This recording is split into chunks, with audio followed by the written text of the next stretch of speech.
The night of February 26, 1991 was pitch black. A violent sandstorm, a shamal, was howling across the Iraqi desert, reducing visibility to zero. Inside a dug-in T-72 tank of the elite Tawakalna division, the Iraqi commander was staring blindly into the swirling dust. He felt secure. His Soviet advisors had told him that in these conditions, the Americans were blind too. He believed that no enemy could approach him without tripping the infrared beams of his perimeter defense. He was sitting inside 40 tons of composite armor and steel, a fortress on tracks. Suddenly, a violent explosion rocked the vehicle next to him. Then another. The radio screamed with panic. Missiles from the front. The commander swung his turret, searching for the muzzle flash of an American M1 Abrams tank. He expected to see a heavy beast. Instead, through a momentary break in the dust, he saw something that made no sense. It was a tall, boxy silhouette. It wasn't a tank. It looked like a truck. It had a tiny turret and a gun that looked like a toy compared to his massive 125mm cannon. He laughed, a reflex of confusion. "It is a transport," he thought. "A troop carrier. It is lost." He ordered his gunner to fire. But before he could even complete the sentence, a wire-guided demon erupted from a box on the side of the truck. It flew slower than a tank shell, but with a terrifying, deliberate precision. It corrected its course in mid-air. It slammed into the T-72 just below the turret ring. The shaped charge warhead punched through the steel like a needle through cloth. The ammunition carousel detonated. The turret was thrown 50 feet into the air. The Iraqi commander never realized that he had just been killed by a battle taxi. He had been killed by the M2 Bradley. And he was not alone. That night, the thin-skinned Bradleys would slaughter more Soviet-made tanks than the heavily armored Abrams, a statistic that would leave military historians and Soviet generals stunned for decades. To understand why this was such a shock, we must travel back to the late 1970s, to the briefing rooms of the GRU in Moscow. The Soviet Union was the undisputed master of mechanized infantry. They had invented the concept of the Infantry Fighting Vehicle, IFV, with the BMP-1. To the Soviets, an IFV had to follow a strict doctrine. It must be low profile to avoid being seen, it must be heavily armed to suppress infantry, and it must be amphibious to cross the rivers of Europe. The BMP was a sleek, shark-like machine. It was cramped, yes, but it was a hard target. When the first intelligence reports on the American XM2 Bradley program arrived in Moscow, the reaction was one of professional scorn. The Soviet analysts looked at the blueprints and saw a disaster. The Bradley was huge. It stood almost 10 feet tall, nearly 20% taller than the M1 Abrams tank it was supposed to follow. "It is a lighthouse," a Soviet general scoffed. "On the battlefield, if you are tall, you are dead. Our gunners will see this box from 3 kilometers away." They laughed at the armor. The Bradley was constructed largely of aluminum laminates to save weight. To the steel-obsessed Soviet mind, aluminum was for airplanes and soda cans, not for fighting vehicles. "It will burn," they predicted. "One hit from an RPG, and the aluminum will melt and suffocate the crew. It is a rolling coffin." The mockery didn't stop at the armor. They looked at the armament. The Bradley carried a 25mm Bushmaster chain gun. To the Soviets, who were putting 73mm and 100mm guns on their BMPs, a 25mm gun seemed pathetic. "It is a pea shooter," they said. "It might scratch the paint of a T-72, but it will never penetrate." What are they thinking? Are they going to hunt squirrels? They also criticized the troop capacity. The Bradley was so stuffed with missiles, radios, and ammunition that it could only carry 6 or 7 soldiers, whereas the BMP could carry 8 or 9. The Soviet conclusion was damning. The Americans had built a vehicle that was too big to hide, too weak to fight tanks, and too small to carry a proper squad. It was a symbol of the decadent, confused American military-industrial complex, a camel, designed by a committee that couldn't decide what it wanted to be. This narrative of the Bradley as a failure was so pervasive that it even infected the U.S. media. The famous movie, The Pentagon Wars, portrayed the Bradley as a death trap, a bureaucratic blunder. The Soviet generals watched this internal American criticism with glee. They believed that in a war in the Fulda Gap, their BMP swarms would overrun these tall, clumsy aluminum boxes within hours. They were preparing for a slaughter. But arrogance is a powerful blinder. The Soviets were judging the Bradley by the metrics of World War II armor thickness and gun caliber. They failed to see the hidden revolution inside the box. They missed the trinity of death that the Americans had quietly integrated into the design, three technologies that would turn the pea shooter into a giant killer. The first was the TOW missile system. The Soviets saw the launcher on the side of the turret, but they underestimated the missile itself. The BGM-71 TOW, tube-launched, optically tracked, wire-guided, was not just an anti-tank weapon. It was a sniper rifle for heavy armor. It carried a warhead capable of penetrating the frontal armor of any tank in the Soviet arsenal from nearly 4 kilometers away. This was the critical detail range.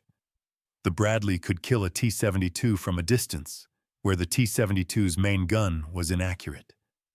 The battle taxi didn't need to get close. It could sit on a hill hull down and pick off tanks like ducks in a shooting gallery. The second secret was the 25mm Bushmaster. The Soviets laughed at the small caliber, but they ignored the ammunition. The Americans had developed a depleted uranium round the M919 APF-SDS. Just like the A-10 Warthog's massive gun, these tiny darts were self-sharpening and incredibly dense. While they couldn't penetrate the front of a T-72, they could shred the sides and rear like paper. And the chain gun fired 200 rounds per minute. A burst of silver bullets could saw a BMP in half, or detonate a T-72's engine block before the Soviet gunner could even traverse his turret. The pea shooter was actually a chainsaw. But the third and most important advantage was the one the Soviets consistently underestimated: the thermal sight. The Bradley was equipped with the same high-tech thermal imaging sensors as the M1 Abrams. This was the game changer. The Soviet doctrine relied on camouflage smoke and darkness. The BMPs used crude infrared searchlights that gave away their position. The Bradley could see heat. It could see a Soviet tank hiding behind a bush. It could see through the smoke of a burning oil well. It could see at night as clearly as day. While the Soviet generals were laughing at the height of the Bradley, the American designers were using that height as an advantage. The tall turret allowed the Bradley commander to see over walls and ridges while keeping the hull hidden. The lighthouse was actually a periscope. The stage for the confrontation was set not in the green fields of Germany, but in the flat, unforgiving sands of Iraq and Kuwait. Saddam Hussein's Republican Guard, equipped with thousands of BMPs and T-72s, was digging in. They were using standard Soviet defensive tactics. They created kill zones designed to trap heavy tanks. They ignored the flanks, believing the desert was impassable for light vehicles. They assumed that any American IFVs would be tethered to the tanks, acting merely as escorts. They had no idea that the U.S. Army had developed a new doctrine: hunter-killer teams. The Bradleys were not just escorts. They were scouts. They were the eyes of the armored fist. And on the night the ground war began, those eyes opened, and the slaughter commenced. The 2nd Armored Cavalry Regiment leading the charge sent their Bradleys out front. These scouts didn't just spot the enemy, they engaged them. The reports that began to filter back to the Iraqi command and their Soviet advisors were confusing and terrifying. "We are losing tanks," the radio operators screamed. "We don't see any Abrams. We only see trucks. The trucks are shooting missiles." The psychological shock was immense. The Iraqi soldiers had been trained to fear the M1 Abrams. They had not been trained to fear the boxy little vehicle next to it. They ignored the Bradleys to focus on the tanks, and that mistake cost them their lives. The rolling coffins were opening their lids and death was pouring out. As the Bradleys pushed deeper into the desert, they encountered the Soviet-made BMP-1s and BMP-2s. This was the direct matchup, Soviet IFV versus American IFV. On paper, it should have been a close fight. In reality, it was a massacre. The BMPs with their fuel tanks located in the rear doors, a fatal design flaw, exploded instantly when hit by the Bradley's 25mm cannon. The rounds punched through the thin Soviet steel and ignited the diesel Klausch ammunition mix inside. The Bradleys, using their thermal sights, engaged the BMPs from beyond visual range. The Soviet crews died without ever firing a shot. The superior low profile of the BMP meant nothing when the enemy could see your heat signature from 3 kilometers away. The laughter in Moscow had stopped. The aluminum box was proving to be tougher, deadlier, and more effective than anything the Soviet military-industrial complex had ever produced. The generals realized with a sinking feeling that they had misjudged the most fundamental aspect of modern warfare. It is not about who has the thickest armor. It is about who shoots first. And the Bradley, with its thermal eyes and wire-guided reach, always shot first. The full scale of the Soviet miscalculation was revealed in the violent crucible of the Battle of 73 Easting. This was not a skirmish. It was the largest tank battle since World War II. The Iraqi Republican Guard, the Tawakkalna Division, had established a defensive line in the desert, a kill zone designed to halt the American advance. They were dug in their T-72s and BMPs positioned to sweep the open ground with overlapping fields of fire. According to every manual written in Moscow, this was an impenetrable wall, but the Americans didn't send their heavy tanks in first. They sent the scouts. They sent the Bradleys. In the swirling dust of the Shamal sandstorm, the visibility was less than 1,000 meters for the naked eye, but for the thermal sensors of the 2nd Armored Cavalry Regiment, the desert was transparent. The Bradley crews, operating as the tip of the spear, detected the heat signatures of the Iraqi ambush long before the Iraqis knew they were there. This was the moment the battle taxi myth died. Instead of retreating and calling for the M1 Abrams, the Bradley commanders ordered the attack. They engaged a heavy armored division with what the Soviets considered light vehicles. The ensuing fight was a chaotic, terrifying display of technological dominance. The Bradleys maneuvered aggressively, using their speed to flank the dug-in T-72s. The gunners unleashed a torrent of tow missiles. These wire-guided weapons flew true through the blinding sand, striking the Iraqi tanks with lethal precision. One after another, the T-72s erupted in flames, their turrets popping off like champagne corks. But the real shock came from the 25mm chain gun. The Bradley gunners switched to the depleted uranium armor-piercing rounds and targeted the lighter BMPs and BTRs. The rounds didn't just penetrate. They shattered the vehicles. The rate of fire was so intense that it literally sawed the Soviet-made carriers in half. The Iraqi infantry inside never had a chance to dismount. They were trapped in a steel box that was being disassembled around them by a buzzsaw. By the time the heavy M1 Abrams tanks arrived to finish the job, the Bradleys had already broken the back of the enemy defense. The battlefield was littered with burning hulks. The statistics that emerged from the Gulf War painted a picture that the Soviet General Staff found impossible to believe. In the final tally, the M2 Bradley, the tall aluminum undergunned infantry carrier, had destroyed more Iraqi armored vehicles than the M1 Abrams itself. The Scout had outkilled the Knight. It was a complete inversion of military hierarchy. The Soviets had built their doctrine around the main battle tank as the king of the battlefield, but the Bradley proved that a smart, agile platform with superior optics and missiles could dethrone the king. However, the ferocity of the Bradley's weaponry brought with it a dark and tragic consequence. The chaotic nature of the night battles, combined with the terrifying lethality of the depleted uranium ammunition, led to incidents of fratricide that haunted the coalition. In the heat of combat, amidst the confusion of thermal signatures, Bradleys sometimes mistook their own comrades for the enemy. The 25mm rounds were so powerful that they could penetrate the rear armor of an Abrams tank or the side of another Bradley.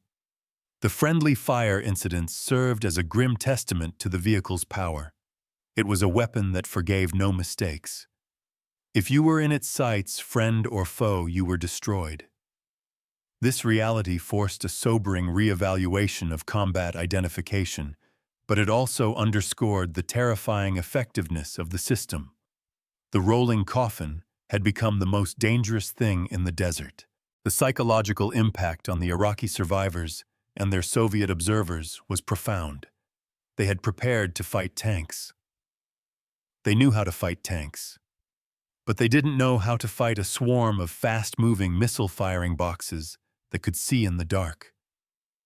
The Bradley destroyed the concept of the safe distance. In the past, an infantry carrier would stay back, dropping off troops and providing light support. The Bradley charged. It hunted. It closed the distance.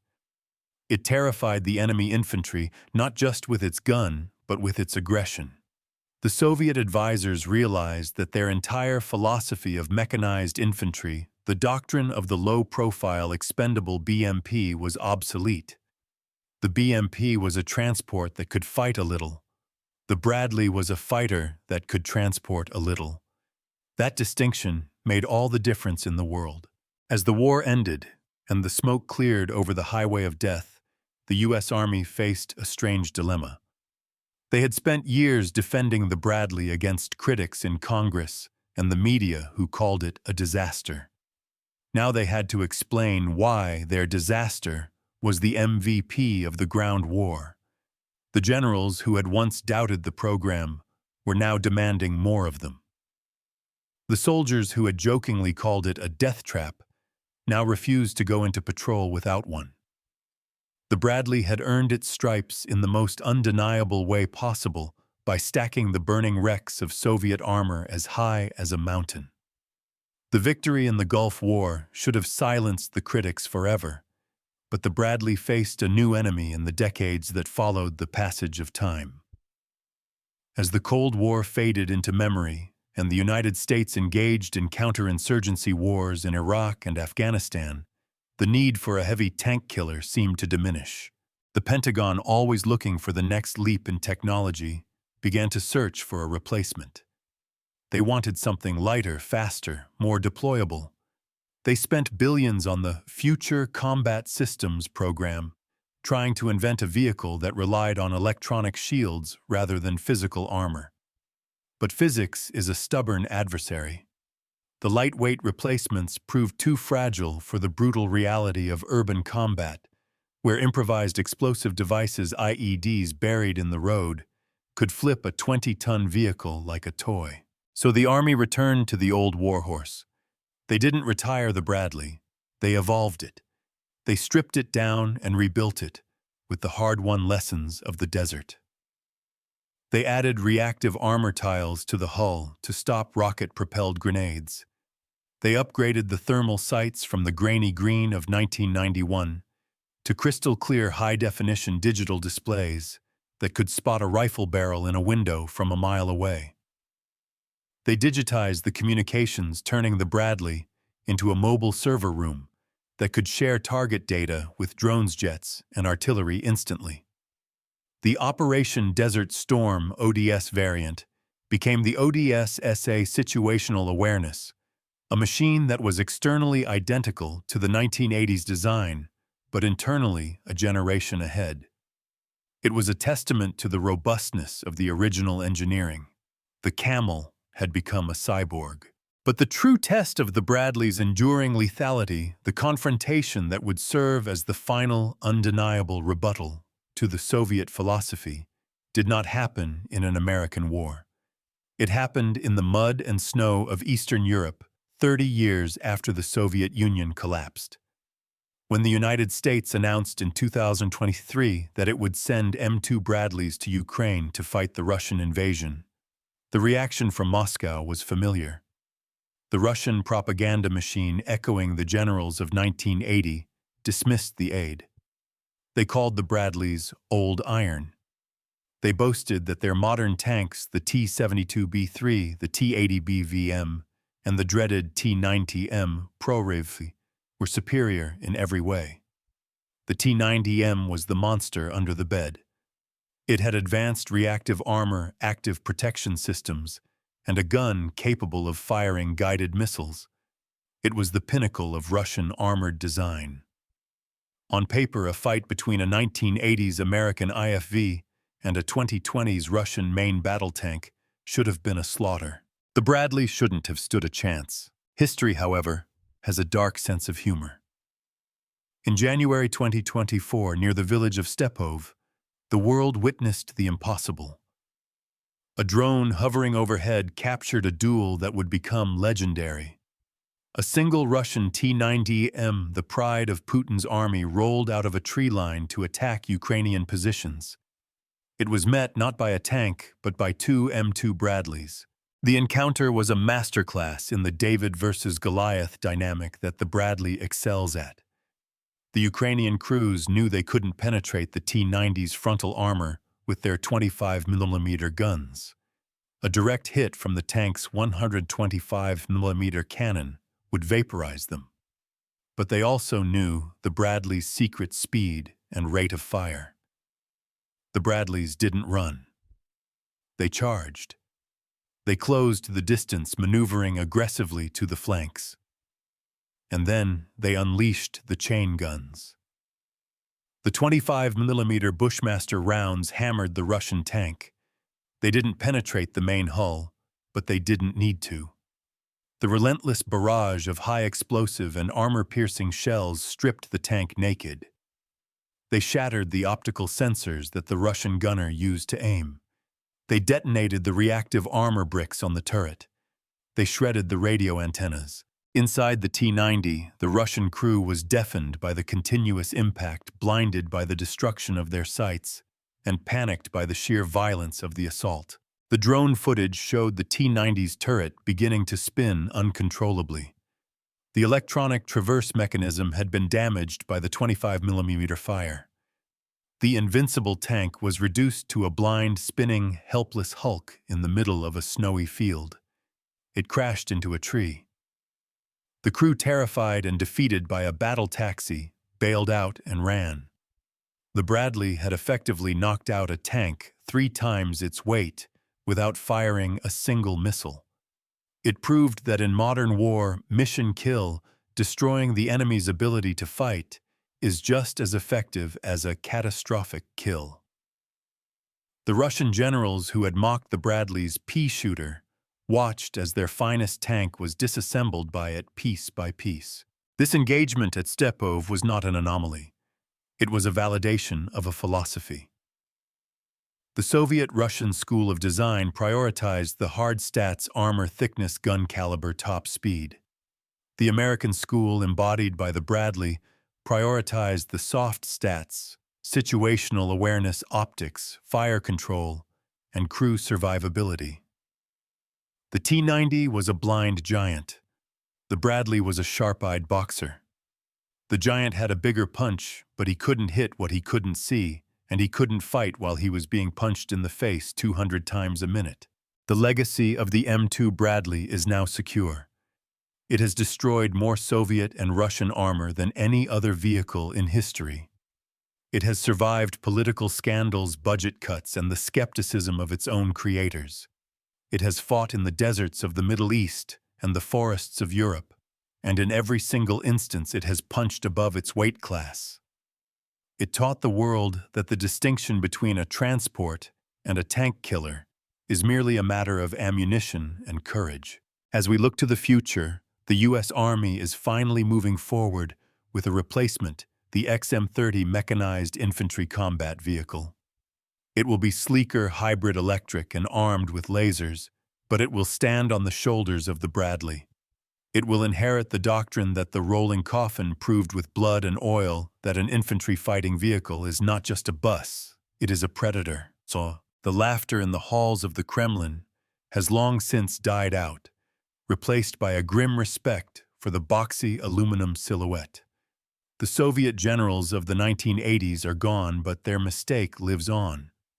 They forgot that arrogance is the most dangerous weakness of all.